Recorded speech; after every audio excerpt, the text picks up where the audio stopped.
To all of you, welcome to the 43rd edition of the International Film Festival of India. This is the 9th edition in Goa. We began our first chapter in 2004 and continuing in that series, this will be the 9th chapter. And in continuation of that series, last year, as I had told you, we have made a paradigm shift and IFFI has taken on a new avatar since the last edition of the festival. We have carved out a separate identity, the IFFI Secretariat, which is fully functional and working for the International Film Festival of India. And we have an MOU that has been signed with the Goa government, which delineates various responsibilities and how we share our responsibilities. And as per the delineation of responsibilities, the state government takes care of the infrastructure and we take care of the content of the festival. So it's a fine partnership that is working very well.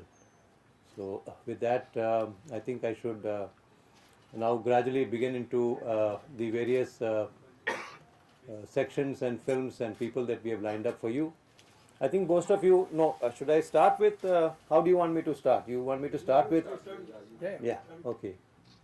So we, as you all know, we have, the festival will open on 20th evening at 4 p.m. The opening function will have a cultural component which will be in the football grounds adjacent to Kala Academy.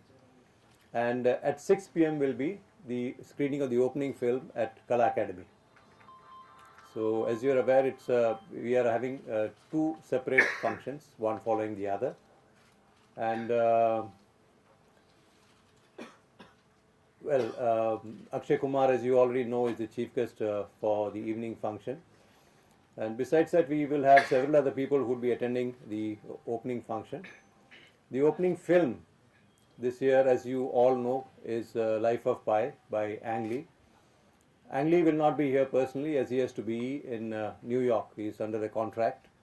But the other cast and crew of the film will be with us for the screening, which will take place at 6 p.m. in Kala Academy. And the closing film of the festival is Meera Nair's celebrated film, Reluctant Fundamentalist. And she would also be available for the closing film, her cast and crew. So these are the two key important chapters of the festival, the opening and the closing.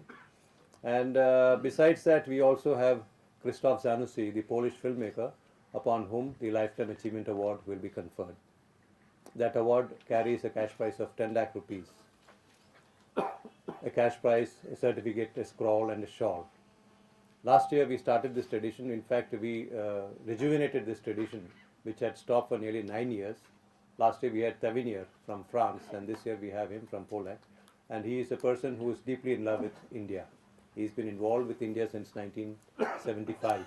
So what we have called this particular title is a celebration of Indian cinema. It is not delineating any milestones, but it is a celebration of the entire Indian cinema, 100 years of Indian cinema. But we have tried to bring in, our main concern has been to represent the silent era, the sound era, the black and white and color. And most important was, where do we get these films from? Because it's a very fragile thing, and we have had to heavily depend upon the National Film Archives of India for feature films and the films division for the documentaries. So besides this, there are no sources for these films. So that is something that we have had to face tremendously. So I am once again repeating it very clearly that it is a celebration of Indian cinema that we are doing it, and in consonance with that, the INB Ministry, the Information Broadcasting Ministry, of which I am a part, has for the first time announced a centenary award this year. It will carry a cash prize of 10 lakhs. So a separate committee has been set up, and that committee member will be seeing these films, and by the 27th or 28th, at the end of the closing function on 30th, this award will be conferred. It has films from the cinemas of the world, it has films from competition, and from the Indian panorama. So all three films will be represented in the selection and the nominations, and the committee set up for this would see it and also decide that.